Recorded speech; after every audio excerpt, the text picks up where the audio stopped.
Boa noite, irmãos. São presbiterianos mesmo, né? Boa noite, irmãos. Isso, relaxa um pouquinho. Eu estou sentindo um ambiente pesado, sim. Vocês parecem presbiterianos mesmo, né? Agora, graça e paz. Isso, pronto. Que bom estar com os irmãos. Vamos, nessa hora, ter um tempo de meditação, exploração da Escritura. E eu estou com uma tarefa difícil aqui, não é? Você veio com a expectativa de ouvir Philip Ryken. E aí chega aqui, Mauro Meister, não teve graça, fala sério. E aí fica esse tanto de irmãos aqui, santos varões, me vigiando, né? Eles ficam vigiando, vamos ver se ele vai, né? Mas vamos tentar relaxar um pouquinho, pensar, meditar um pouquinho nessa noite. Dr. Ryken me escreveu na quarta-feira, falou: Mauro, estou doente. E aí a gente começou, avisei para os irmãos, Dr. Ryken me escreveu que está doente, teve uma febre alta e não melhorou, até agora à tarde ele ainda disse: Mauro, ainda estou com febre, não vou conseguir embarcar. Ele ia embarcar ontem à noite e aí mudou o embarque para hoje, mas ele disse: é melhor eu não ir. E de fato, então nós vamos ficar na expectativa, com aquele gostinho de ouvir Philip Ryken. Ele ia falar nessa primeira palestra sobre a glória de Deus na história de Moisés.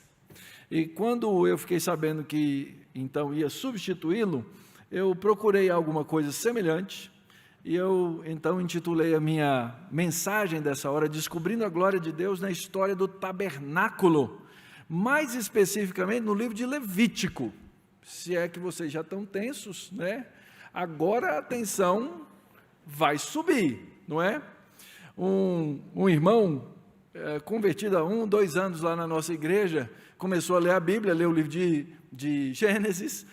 Nós estávamos expondo o livro de Levítico, nós fazemos as exposições completas dos livros da Bíblia, fizemos do livro de Êxodo, depois fizemos um outro do Novo Testamento, e aí íamos voltar para o livro de Levítico, que nós terminamos domingo passado a série de exposições de Levítico.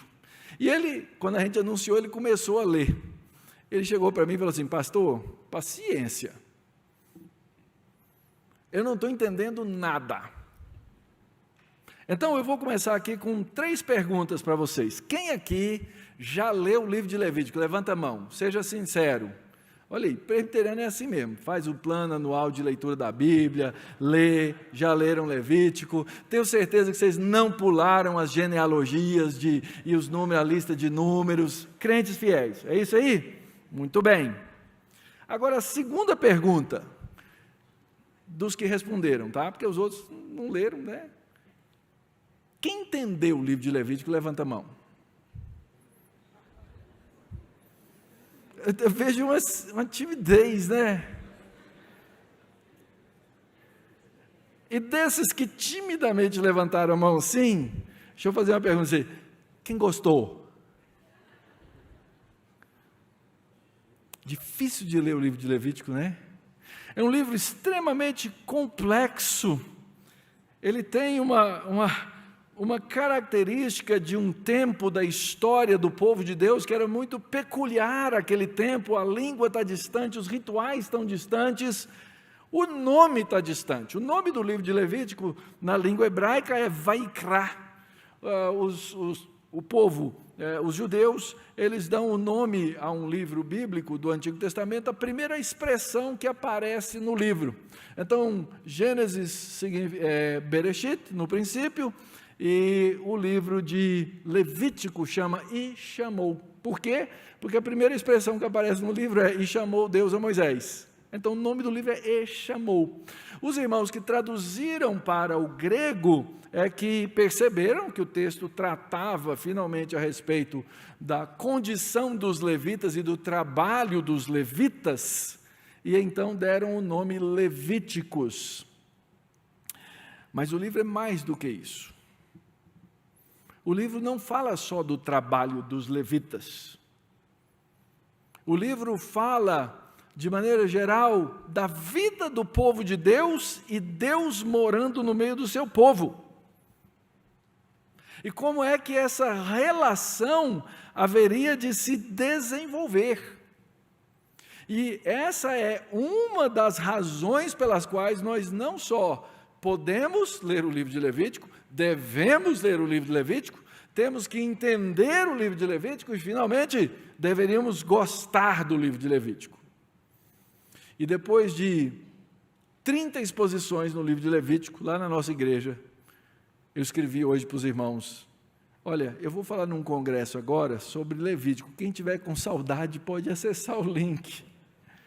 E vou falar para vocês, alguns aprenderam a amar o livro de Levítico. Eu aprendi a amar o livro de Levítico, porque ele é cheio do evangelho da graça de Cristo. Muitas vezes nós nos aproximamos do livro com uma perspectiva incorreta a respeito do que aquele livro de fato deve nos trazer como mensagem. O livro de Levítico traz todo o fundamento teológico para a obra de Cristo. Você quer entender bem a obra de Cristo? Entenda o livro de Levítico. Você ama a obra de Cristo? Ame o livro de Levítico. O livro de Levítico mostra o quanto a santidade é importante para Deus. Ele não leva isso na brincadeira. Ele quer para si um povo santo. E é muito interessante, quando você for ler o seu Novo Testamento, que nós devemos ler e amar também, são dezenas de citações e alusões ao livro de Levítico. E aí você passa aquela parte, não entendeu Levítico, vai ter dificuldade para entender a citação e a alusão. Quero ler com vocês 5 versos. É quase mais um pretexto do que o texto mesmo, porque eu vou trabalhar na história em volta, mas eu quero ler esses 5 versos do texto com vocês. Diz assim a palavra do Senhor, Levítico capítulo 1. O Senhor chamou Moisés e da tenda do encontro lhe disse, fale aos filhos de Israel e diga-lhes, quando alguém trouxer ofertas ao Senhor, traga um animal do rebanho de gado ou do rebanho de gado miúdo. Se a oferta for holocausto, do rebanho de gado, o homem trará um macho sem defeito, ele o trará à porta da tenda do encontro, para que o homem seja aceito diante do Senhor. Porá a mão sobre a cabeça do holocausto, para que seja aceito a favor dele para a sua expiação, e depois matará o novilho diante do Senhor. Os filhos de Arão, os sacerdotes, apresentarão o sangue e o aspergirão ao redor, sobre o altar que está diante da porta da tenda do encontro. Irmãos, tem tanta teologia nesses 5 versículos, que nós poderíamos gastar literalmente horas explorando os conceitos e as ideias que aqui aparecem. Para começar, como é que é essa relação de Deus com Moisés? Uma boa coisa para se explorar. Segundo, o que é a tenda do encontro? Terceiro lugar, por que alguém deveria trazer uma oferta ao Senhor? Por que deveria ser de gado, de rebanho, de gado miúdo? Por que era um holocausto? Por que ele fazia essa cerimônia? Por que isso era necessário para que ele fosse aceito diante do Senhor? Por que ele colocava a mão sobre a cabeça do animal para isso servir para a sua expiação? Por que ele matava o novilho? E por que os sacerdotes deveriam pegar o sangue e aspergir ao redor do altar que está diante da porta da tenda do encontro? Cada uma dessas coisas tem significado teológico importante. Eu não vou conseguir explicar tudo isso para vocês, e nem vou focar nesse texto. Mas o que eu vou fazer nessa noite é tentar fazer com que você saia daqui com uma vontade de ler o livro de Levítico e entender o livro de Levítico. Esse é o meu desafio e essa é a minha oração. O livro de Levítico tem vários versos-chave. Esses que eu selecionei aí para vocês são alguns deles. Eu sou o Senhor, a palavra Senhor em caixa alta, em versalete, é o nome de Deus. Eu sou o Jeová, o Deus de vocês. Então, porque eu sou Jeová, o Deus de vocês, consagrem-se, sejam santos, porque eu sou santo. Levítico 11:45, eu sou o Senhor que os tirou da terra do Egito para que eu seja o Deus de vocês, portanto, sejam santos, porque eu sou santo. 19:2, fale a toda a congregação dos filhos de Israel e diga-lhes, sejam santos, porque o Senhor, Deus de vocês, sou santo. 20:26, sejam santos para mim, porque eu, o Senhor, sou santo. Eu os separei dos outros povos, para que sejam meus. Ai, irmãos, como é que lendo pelo menos esses versos isolados aqui eu posso achar isso chato?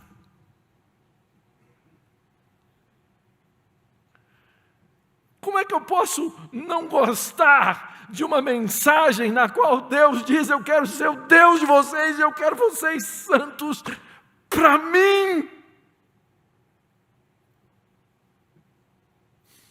Essa mensagem, irmãos, ela precisa ser a mensagem que, na verdade, inflama o nosso coração. A mensagem que talvez um coach diria que faria você levantar de manhã da cama.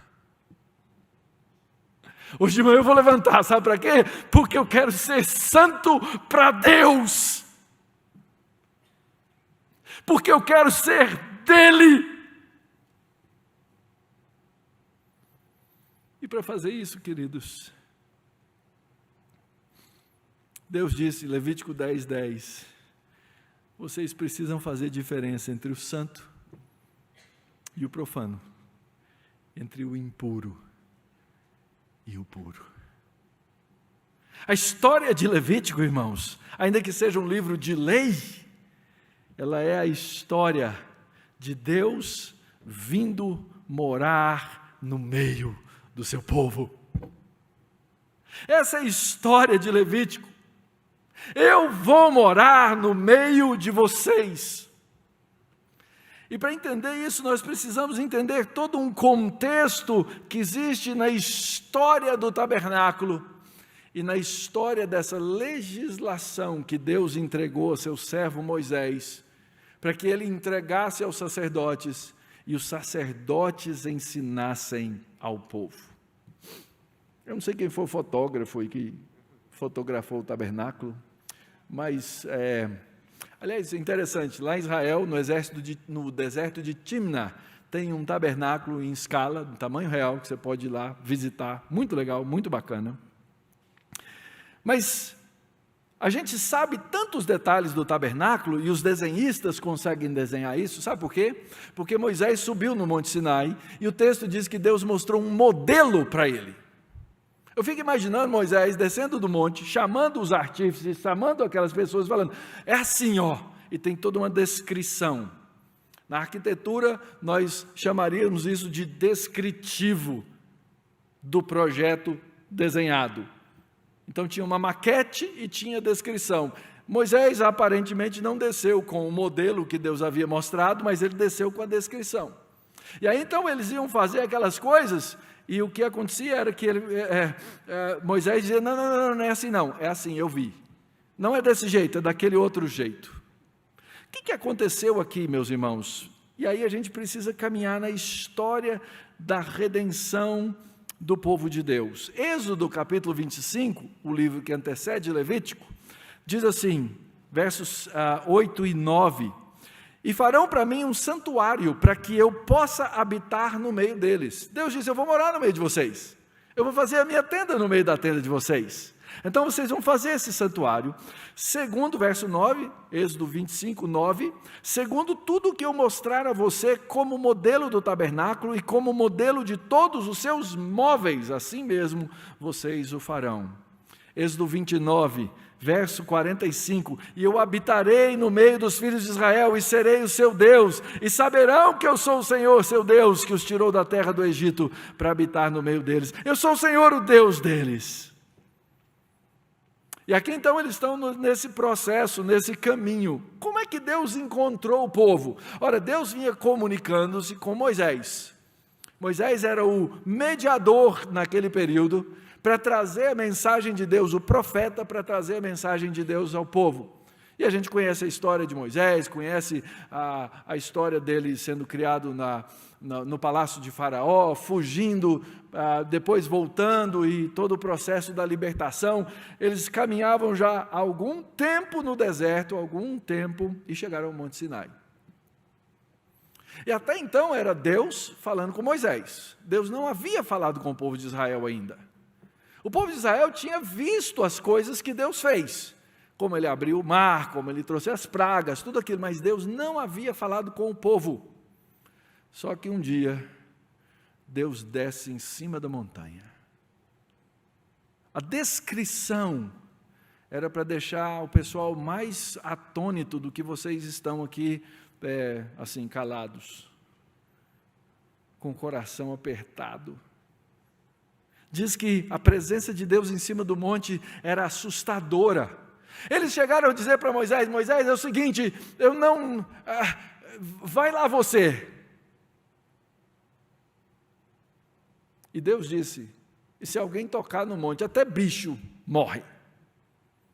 A presença de Deus era assustadora. Aliás, o livro de Hebreus vai repetir a expressão de Levítico: Deus é um fogo consumidor. Toma cuidado, não brinca com Deus. Deus não é de brincadeira. Deus foi lá para cima do monte, chamou Moisés, Moisés subiu. E aí aconteceram vários episódios, várias coisas. Deus deu a lei, Moisés demorou, eles fizeram o famoso, infame bezerro de ouro. Depois Deus deu novamente a lei, Moisés trouxe a lei, e aí Deus ordenou que Moisés, o povo, construíssem o tabernáculo. Eu vou morar no meio de vocês. Então Deus veio habitar no meio do seu povo. O livro de Êxodo termina com a construção finalizada e a montagem deste tabernáculo. E o texto diz que aquela glória de Deus que estava sobre o Monte Sinai, saiu do Monte Sinai e veio para cima do tabernáculo. O texto diz: e então a nuvem cobriu a tenda do encontro e a glória do Senhor encheu o tabernáculo. E no verso 35 do capítulo 40 de Êxodo, aparece um problema. Olha só o que diz aí, o item 3. Moisés não podia entrar na tenda, porque a nuvem permanecia sobre ela, e a glória do Senhor enchia o tabernáculo. Ele não podia entrar, porque ele estava num estado de impureza, e por causa do seu estado de impureza cerimonial, por causa do seu pecado, por causa da sua natureza corrompida, ele não podia chegar na presença do Senhor. Então aqui está uma primeira lição a respeito do tabernáculo, que a gente vai ver um pouquinho mais adiante. O tabernáculo, você só entra nele nos termos de Deus.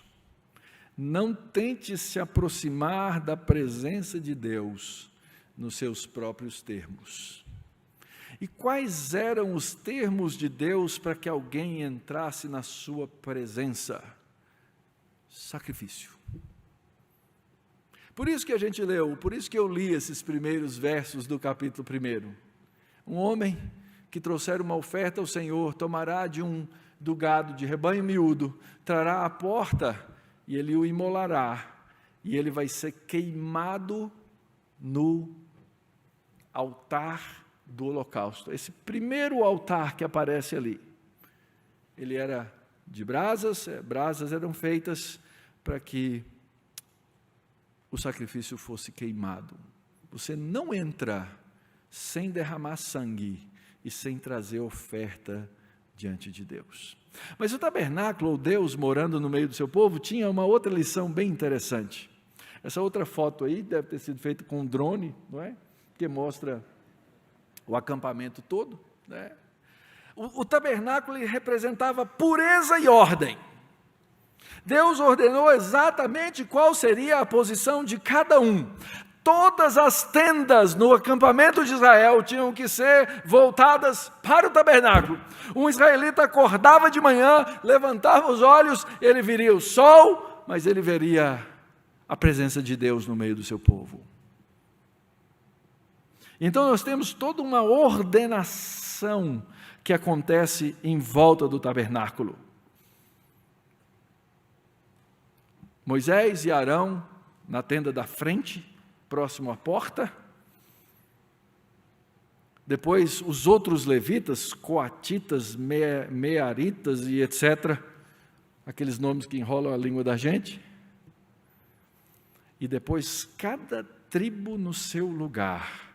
Cada tribo voltada para o tabernáculo. Porque eles precisavam lembrar todos os dias que Deus morava no meio do seu povo. E essa é a segunda lição do livro de Levítico. Deus habita no meio do seu povo. Nós não podemos esquecer isso, mas frequentemente o fazemos. Nós acordamos como se Deus não existisse, passamos o nosso dia como se Deus não se importasse, vamos dormir, talvez a gente dá umas palhinhas para Deus durante o dia, né? Aí uma oração ou outra, agradece um alimento, se a gente bate o dedão na beira da cama, a gente até fala com Deus, Senhor, puxa vida, por que o Senhor está me punindo porque eu bati o dedo na beira da cama? Nós temos uma consciência tão fraca da presença de Deus, irmãos. Nós deveríamos nos acordar derramando-nos no coração na presença do Altíssimo e dormir na presença do Altíssimo. Nós deveríamos ser aquele povo lá de Deuteronômio, capítulo 6, que sabe a verdade de Deus, quando o próprio Moisés diz, essas palavras estarão no teu coração, tu falarás delas assentado pelo caminho, andando, ao deitar, ao levantar, ao sentar da mesa, todo o tempo. Deus não é um acessório para o povo de Deus. Deus não é um guarda-costas para o povo de Deus. Deus é o Deus que vive no meio do seu povo. Quando a gente fez a exposição no livro de Êxodo, tem um capítulo, tem muitos capítulos difíceis em Êxodo, mas tem um capítulo que tem uma lei lá, que fala assim, olha, se você for fazer o seu serviço, né? Se você for no banheiro, para ser discreto, você leva um pedaço de pau. E quando você terminar o seu serviço na terra, você enterra. Eu fiquei pensando, gente, para que Deus precisa colocar uma lei dessa no código de santidade? É simples. Deus habita no meio do seu povo, Ele não gosta de pisar em caca. É simples assim.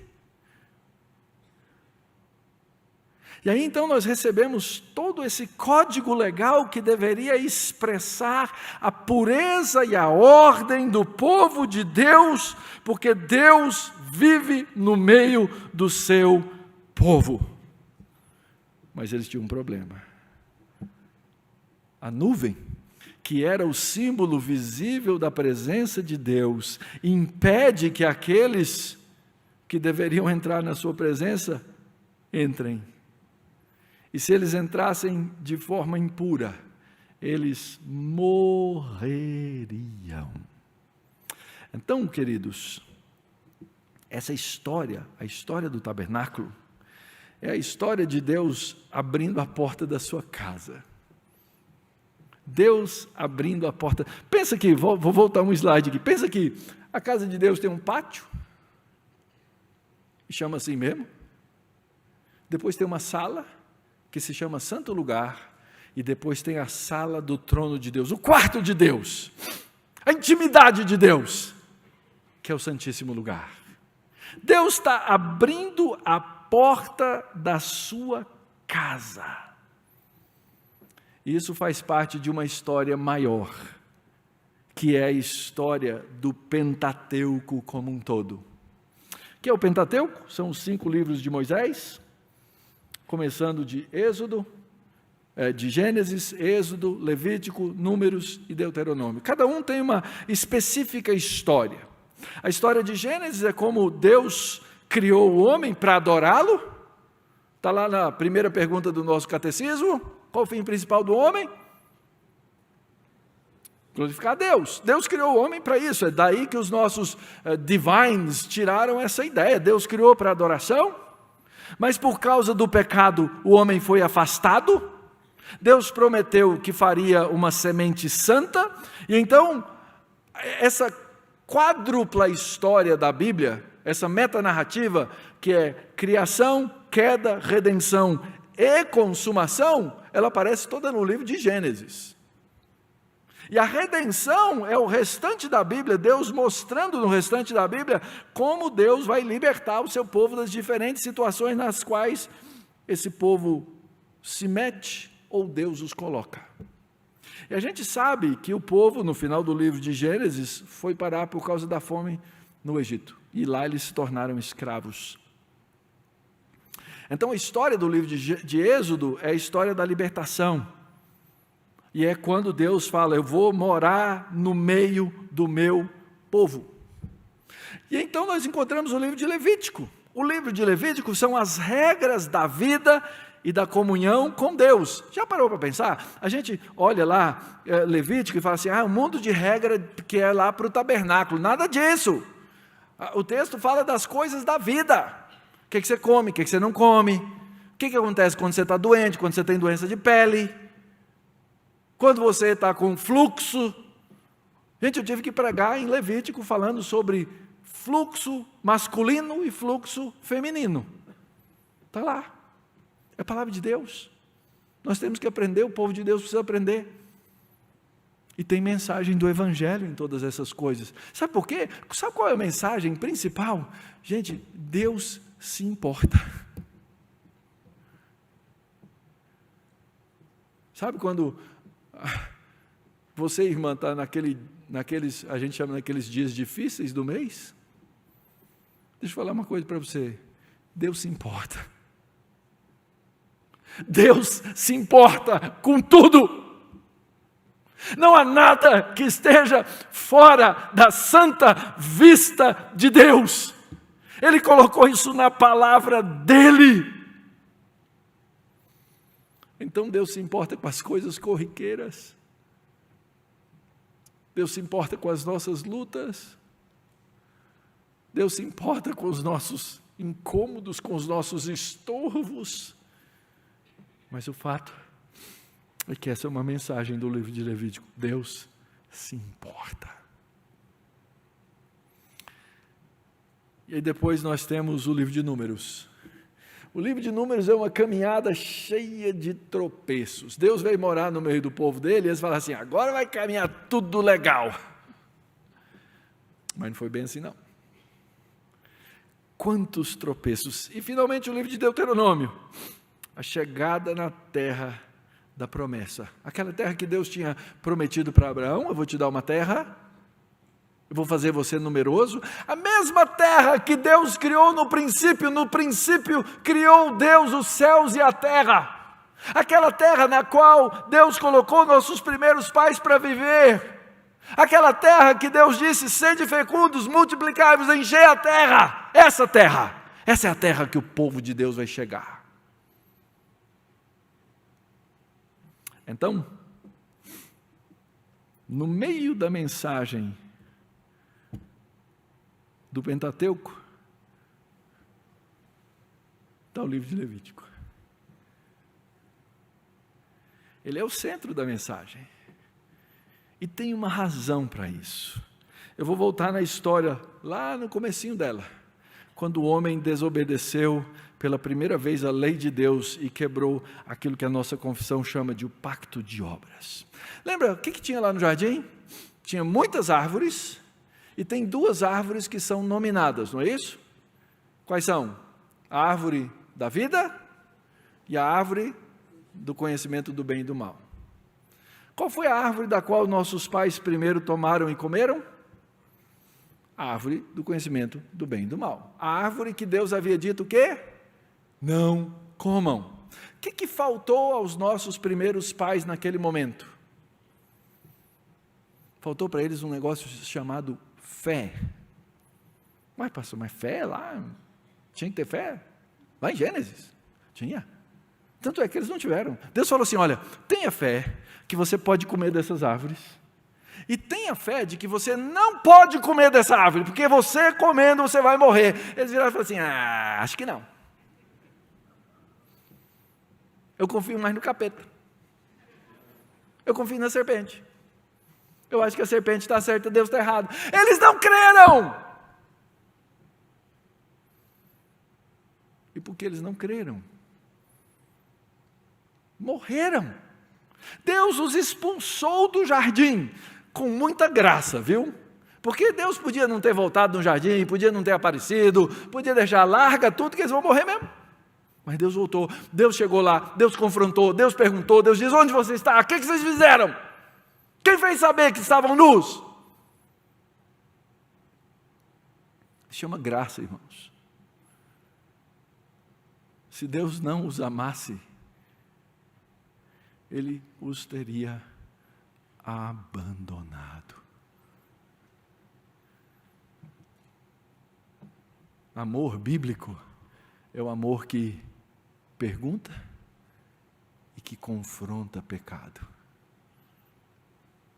E aquele era sério para deixar de ser confrontado. E Deus falou, olha, vocês vão ter que sair do jardim. E a história conta que Deus colocou no caminho que dava, o que levava até a árvore da vida, os famosos querubins. Toda vez que Adão estava andando lá, pegando o pão com o suor, do rosto, lá na terra, catando uma fruta, ele falava, gente, lá no jardim era fácil pegar essas frutas, mas agora está difícil. Toda vez que ele voltava para casa, ele voltava todo lanhado, cardos e abrolhos.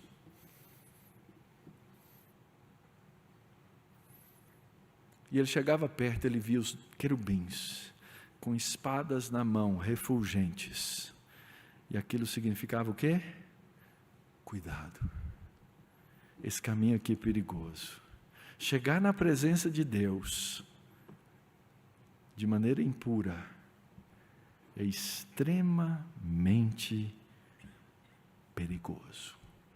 E então, do oeste para leste, os nossos pais foram expulsos. Foram levados para longe. Essa direção de oeste para leste, ela vai aparecer várias vezes no texto e na narrativa do Pentateuco. Isso me leva a procurar qual é a mensagem central do livro de Levítico. O livro de Levítico tem uma estrutura, assim como eu fiz esse desenho do Pentateuco, e pus o X assim, que bate bem em cima do livro de Levítico, a gente chama isso de estrutura quiástica. Qui é uma letra grega que parece o nosso X. Então esse quiasmo, ele aparece no Pentateuco, mas ele aparece também no livro de Levítico. No livro de Levítico nós temos essas pontas que vão se fechando. No começo e no fim, o texto me fala de sacrifícios, depois ele fala da obra dos sacerdotes, depois ele fala da obra da purificação, e bem no centro de Levítico, eu tenho o dia do perdão. O famoso Yom Kippur. Aquele famoso dia que só acontecia uma vez por ano, no qual o sacerdote entrava no santíssimo lugar para trazer o sangue de um cordeiro e colocar em cima da tampa da arca, que era chamada de caforé, que no grego virou o ilasterion, e que para nós é a tampa do perdão. O que acontecia naquela arca? Nós tínhamos uma arca toda feita de ouro, no lugar mais íntimo da casa de Deus. Em cima daquela arca que continha as leis, as 10 tábuas da lei, que o homem havia quebrado, que eles haviam exemplificado no bezerro de ouro. Havia lá um exemplo do maná, a provisão de Deus, e havia a vara de Arão, que significava que Deus guia o seu povo. Em cima da tampa da arca, o que tinha, gente? Quem lembra aí? 2 o quê? Opa! Querubim. Querubim me lembra um negócio. o caminho da árvore da vida. Quem é que protegia o caminho da árvore da vida? Os querubins. E agora eles estão aonde? Em cima da tampa da arca. Os 2 querubins eram voltados para dentro daquela tampa da arca. Eles estavam vendo a lei de Deus, que o homem quebrava. A providência de Deus, que o homem não se importava. E o pastoreio de Deus, que o homem não queria. Mas quando o sacerdote, uma vez por ano, entrava com o sangue daquele animal e derramava ao redor da arca, diga-se de passagem, ao leste da arca e sobre a arca, os querubins viam a justiça de Deus satisfeita, porque o salário do pecado é a morte. E ali naquele momento estava simbolizado o perdão de Deus. Só que para chegar lá naquele lugar, o sacerdote tinha que passar por um bocado de porta. A primeira porta era a porta do pátio, aquelas cortininhas púrpuras, que a gente chamaria hoje, diz que o homem não vê cor, para mim é roxo, mas diz que é púrpura, certo? O que tinha desenhado naquelas cortinas? Bordado naquelas cortinas? Querubins. Cuidado. Sinal de alerta.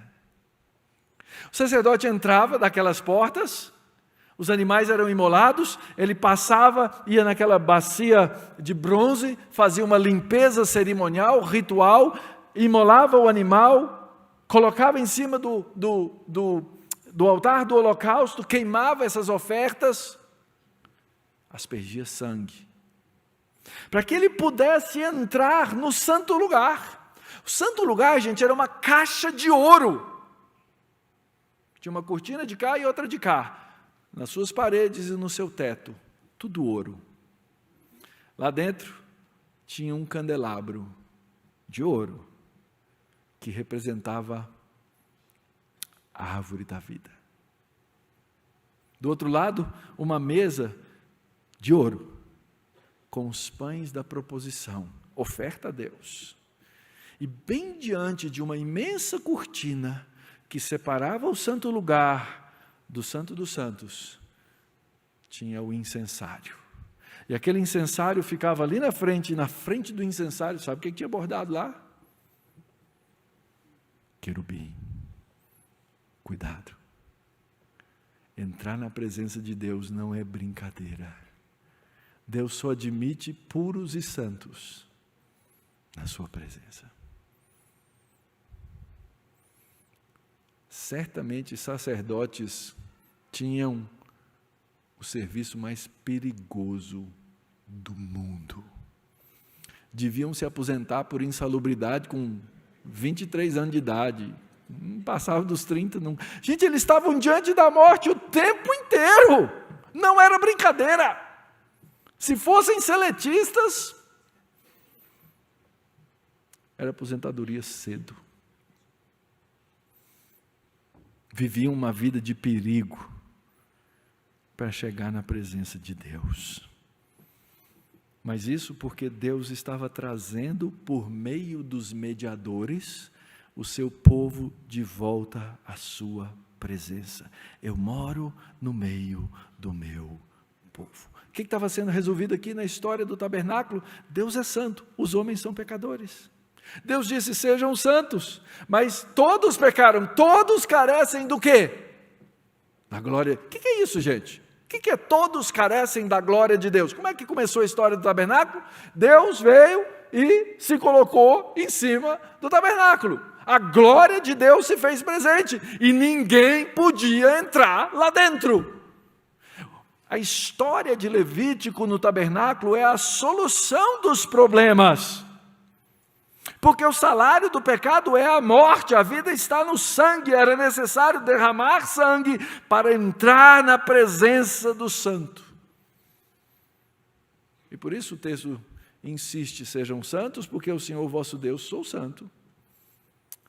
E é por isso que o texto insiste em dizer, para que vocês saibam distinguir, separar entre o santo, o sagrado e o profano, entre o puro e o impuro. Então é para isso que eram essas leis, pastor? Olha, você pode comer animal que tem esse tipo de casco, esse outro aqui você não tem, você não pode. Você pode comer o peixe que tem escama, mas não pode comer o que tem couro. Você não pode comer camarão, gente, presta atenção. Nem uma lagostinha. Eles não podiam comer nada disso. Quais as razões? A gente pode levantar razões médicas. Olha, isso era mais puro, isso era menos puro. Não pode comer carne de porco, não pode comer tal, mas pode pode ter esse animal. Esse é imundo, você não pode nem ter em casa. Lá não tinha pai de pet não, tá, gente? Gato, cachorro, tudo absolutamente não é só impuro, é profano. Todo animal que mexe com carniça é profano. E logo eu que estudei Levítico tenho um gato em casa. Vai entender. Mas o fato, irmãos, é que Deus queria que aquele povo simplesmente entendesse. Tem uma razão médica, pastor? Alguma coisa a gente até pode identificar. Tem alguma razão religiosa? A gente até pode identificar. Mas sabe por quê? Por que não podia comer do fruto dessa árvore? Porque Deus disse. Porque Deus falou. E a razão é essa. A lei de Deus é perfeita, santa, pura, justa, para que o seu povo aprenda a separar o profano do sagrado, o puro do impuro. Simples assim. Porque o povo de Deus precisa ser, deve ser, tem que ser diferente do mundo de pecado. E o que orienta o povo de Deus é a palavra de Deus. Pastor, mas isso era naquela época, né? Hoje é diferente. Não, quando você fez a sua profissão de fé, e eu espero que você tenha feito, você disse que a única coisa que ia reger a sua vida de fé e prática é o quê? O livro de sociologia?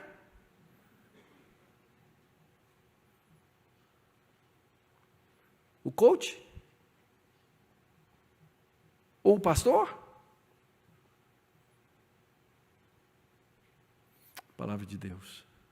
Única regra de fé e prática para o crente. O que isso significa?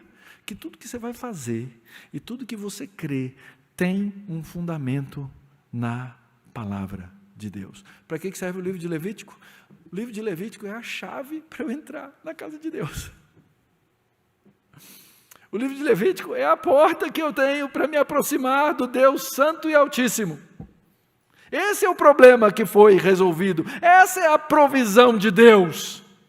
Deus resolveu não simplesmente punir pecadores, mas Deus resolveu remir pecadores.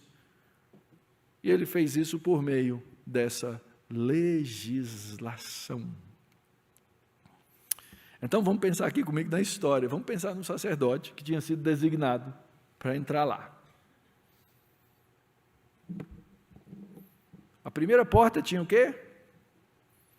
Querubins. Ele sabia que ele tinha que entrar ali com as mãos munidas do devido sacrifício. É por isso que todos os dias, o culto do Antigo Testamento era assim, era sacrificado um animal de manhã e uma tarde, um de manhã e uma tarde, um de manhã e uma tarde, segunda, terça, quarta, quinta, sexta, sábado muito mais.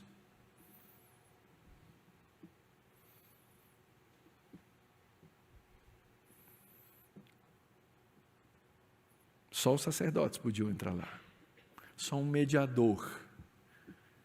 Não era qualquer um que chegava lá e falava assim, vim aqui fazer. Não. Não entra não, filho, você vai morrer. Não abusa de Deus. Primeiro móvel, o altar do holocausto. Segundo móvel, a bacia da purificação. Terceira coisa, a sala, o santo lugar. E por último, a sala do trono. Qual que era essa chave? Essa chave aparece numa palavrinha que aparece no texto bíblico, que é a palavra corban. Oferta. Essa palavra aparece 40 vezes no livro de Levítico. 31 vezes ela aparece do capítulo 1 até o capítulo 7. Lembra o que era o capítulo 1 a 7? Sacrifícios, né? Essa palavrinha, irmãos, ela tem a mesma raiz de um verbo que significa aproximar-se. Corban é o sacrifício para que eu possa chegar perto de Deus. Aquele tabernáculo de Deus que estava inacessível para Moisés, que era o grande profeta de Deus, que era o cara que falava com Deus, estava com a porta fechada. Mas a chave era o corban. E para chegar na casa de Deus, irmãos, era preciso de uma coisa chamada fé. Por que aquele irmão que eu citei lá no comecinho, ele diz assim, pastor, não estou entendendo nada, porque ninguém tinha ensinado para ele ainda que ele precisava ler o livro de Levítico na perspectiva da graça e da fé. Assim, irmãos, como o israelita comum, o homem de Deus, a mulher de Deus, que vivesse ao longo de toda a história, antes da vida de Cristo, ele tinha que crer como o pai Abraão creu, como Noé. Noé tinha fé. Se ele não tivesse fé, ele não ia passar por doido, construindo uma arca numa terra que não tinha chuva. Mas ele creu em Deus. É por isso que o texto de Gênesis 15 diz que Abraão creu em Deus, isso lhe foi imputado para a justiça. Os textos da Bíblia, eles nos foram dados para que nós os lêssemos na perspectiva da fé. Quando nós lemos o livro na perspectiva do pecado, o negócio é feio, irmãos. Eu fui fazendo essas pesquisas assim, aleatórias, vi uma palavra negativa, deixa eu ver quantas vezes. Eliminar, vai ser eliminado 17 vezes. Pisou no lugar errado, vai ser eliminado. Olhou para o lado errado, vai ser eliminado. E vai por aí. A palavra queimar, imagina o cheiro. O tempo inteiro. Tudo era queimado. Havia coisas queimadas completamente, holocaustos. O texto fala 131 vezes da impureza, do sacrifício, do fogo. Mas quando a gente lê o livro de Levítico, entendendo que o sangue foi derramado, a gente começa a ver pela perspectiva da graça. Amor. Aparece uma vez.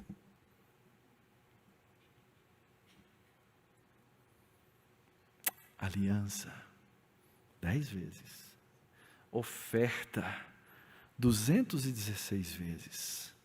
Sacrifício pacífico, não é guerra, não é briga, 30 vezes. Santidade, 105 vezes. Agradável a Deus, 17 vezes. Consagrado, 20 vezes.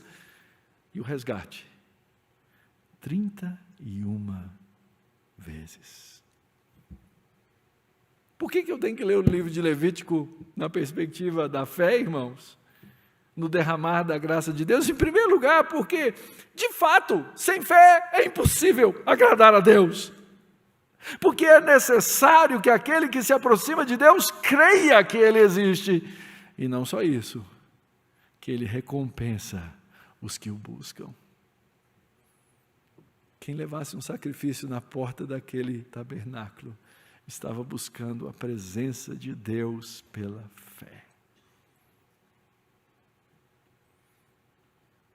Gálatas 3,12, ora, a lei não procede de fé, mas aquele que observar os meus preceitos vive. Levítico 18:4. Cumpram os meus juízos, guardem os meus estatutos, para andarem neles. Eu sou o Senhor, o Deus de vocês, portanto, guardem os meus estatutos e os meus juízos. Aquele que os cumprir, por eles viverá. Qual que é o problema do homem, irmãos? O problema é que nós não conseguimos cumprir. Por isso é importante entender a nossa leitura de Levítico na perspectiva da fé. É por isso que os que não têm fé eram encerrados debaixo da tutela da lei. Entendam isso, irmãos. O apóstolo Paulo argumenta largamente sobre isso em Gálatas capítulo 3. Seria a lei contrária às promessas de Deus? De jeito nenhum. De jeito nenhum. O problema é que o homem não conseguia cumprir a lei. Por isso, a Escritura diz, ou o texto diz que a Escritura encerrou tudo debaixo do pecado. Para quê? Para que mediante a fé em Jesus Cristo, a promessa fosse concedida a quem? Aos que creem. Então, um sacerdote, um irmão, uma irmã, uma criança, um jovem, um velho, qualquer um que chegasse naquele tabernáculo e tivesse fé no coração, seria recebido pelo Senhor por causa do sangue do Cordeiro. Irmãos, Deus nunca esqueceu da sua promessa, Deus nunca abandonou o seu povo, Deus naquele tempo, com aquele tabernáculo, estava abençoando a congregação do povo de Israel, para que a sua glória fosse manifesta. O que a gente aprende disso, irmãos? A gente aprende uma coisa básica, já que sem fé é impossível agradar a Deus. Então, vamos chegar com fé. Cada querubim era uma lembrança da presença e da santidade de Deus. Cada sacrifício era uma lembrança da impureza do nosso pecado. Leia o livro de Levítico e leia o melhor comentário que já escreveram sobre o livro de Levítico. Chama Livro de Hebreus. O autor de Hebreus começa dizendo assim: tendo Deus outrora falado muitas vezes, de muitas maneiras, falou aos pais pelos profetas. E nos últimos dias nos falou no Filho Jesus. Ele é o sustentador de todas as coisas. Ele é superior aos anjos. Ele é maior que os querubins. O autor de Hebreus não escreveu isso de graça. Aquele sinal daqueles querubins com a espada flamejante apagou-se. Jesus é superior. O trono dele é para sempre. Cada coisa que Jesus falou a respeito de si mesmo. Eu sou a porta, aquela que tinha os querubins. Gente, relaxa, fica tranquilo.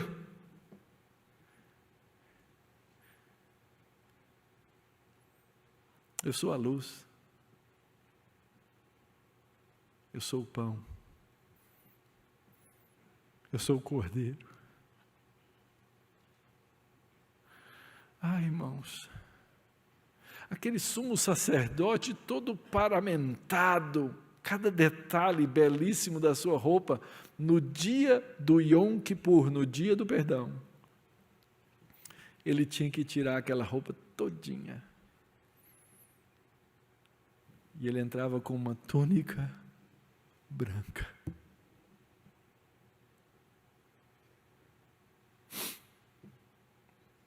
A túnica do meu Senhor foi rasgada,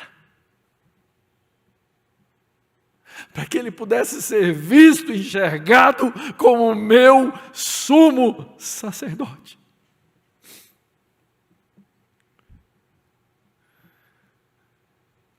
Ele era o Cordeiro sem mancha, sem mácula. Ele era o intercessor. Ele era o próprio altar.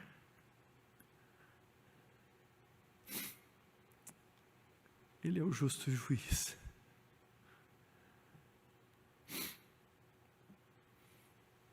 E aquela glória que o povo via ao redor daquele tabernáculo todos os dias.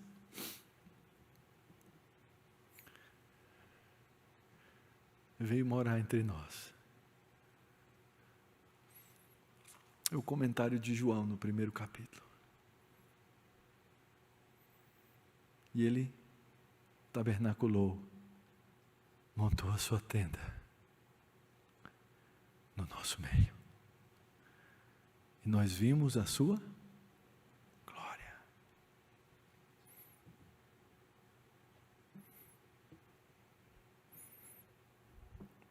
Como não amar toda essa verdade, irmãos?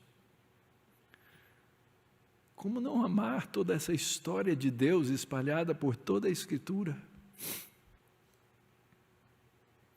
Como não amar a verdade de Deus em todas as partes dessa santa palavra?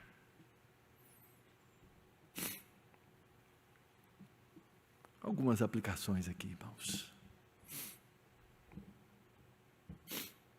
Primeiro, esse é um princípio precioso para nós presbiterianos, irmãos. Está na nossa confissão de fé, porque assim nós entendemos. O culto a Deus é feito de acordo com a vontade de Deus. Eu sei que é um princípio que tem suas controvérsias e discussões, mas o culto nunca foi feito a partir dos instintos e rituais humanos. Tudo deve ser prescrito. Segundo, nunca perca a perspectiva da necessidade de pureza. Deus é fogo consumidor. Aquela lei de Levítico, ainda que o ritual não seja mais necessário, uma vez que Cristo tenha cumprido de forma cabal todas aquelas coisas, o coração do livro de Levítico continua valendo para mim e para você. Sejam santos. Sejam santos, não para o outro ver. Sejam santos para mim. Terceiro lugar, nunca perca a perspectiva do pecado perdoado por Cristo. Ele é o sumo sacerdote, ele é o sacrifício. Eu vou pecar, você vai pecar. Mas aquela canseira do sacerdote, todos os dias, acabou. Porque ele fez um sacrifício perfeito. Quarto lugar, Deus nos proveu os meios para viver vidas santas. O livro de Levítico é sobre santidade. Hoje nós podemos viver essa santidade na pessoa de Cristo. Por isso nós devemos buscar a paz e a santificação, porque senão não veremos a Deus. E por último, irmãos, todo culto tem que ser uma resposta ao que Deus já fez por nós na sua graça. Se você já leu, se você foi um dos que levantou a mão e já leu o livro de Levítico, você vai lembrar que no livro de Levítico tem duas narrativas, dois momentos que não são lei. Capítulos 8, 9 e 10. É a ordenação dos sacerdotes, para que eles possam fazer o serviço, eles precisavam ser purificados. E eles começam todo um processo, um ritual que dura vários dias. Terminada a primeira fase, 2 filhos de Arão trazem na presença de Deus fogo estranho. E literalmente Deus os mata ali, naquele lugar. Todo o ritual que eles fizeram no capítulo 8, capítulo 9, ficou tudo contaminado. Aquela morte e aquele sangue não eram aceitáveis diante de Deus para purificação. Capítulos 11, 12, 13, 14 e 15, tudo de novo. Vamos purificar. Purifica assim, assim, assim, assim. E o capítulo 16, então, resolve o problema. Na cruz de Cristo, o véu foi rasgado. Cada detalhe de cada sacrifício, de cada ritual e cada objeto daquele tabernáculo foi cumprido naquele que tabernaculou entre nós. Leia Levítico, leia a história do tabernáculo e você vai aprender a amar mais o seu Redentor. Que Deus nos abençoe, irmãos.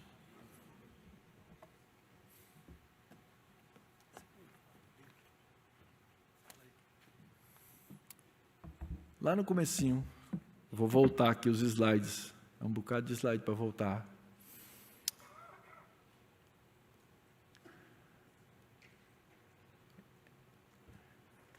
Eu coloquei um livro que é da onde vem grande parte dessa ideia do tabernáculo como habitação de Deus no meio do seu povo, respondendo à pergunta do Salmo: quem subirá ao monte do Senhor? Um lançamento da nossa editora. Eu fiz todas as exposições lendo lá no inglês. Nas últimas 3 semanas, o livro chegou em português. Graças a Deus, que coisa boa que a nossa editora faz isso. Então, altamente recomendado. A escola dominical na nossa igreja, nós fizemos tudo isso com as crianças. Nossa editora tem o tabernáculo para você montar com a sua EBD. Tem o templo para você montar com a sua EBD.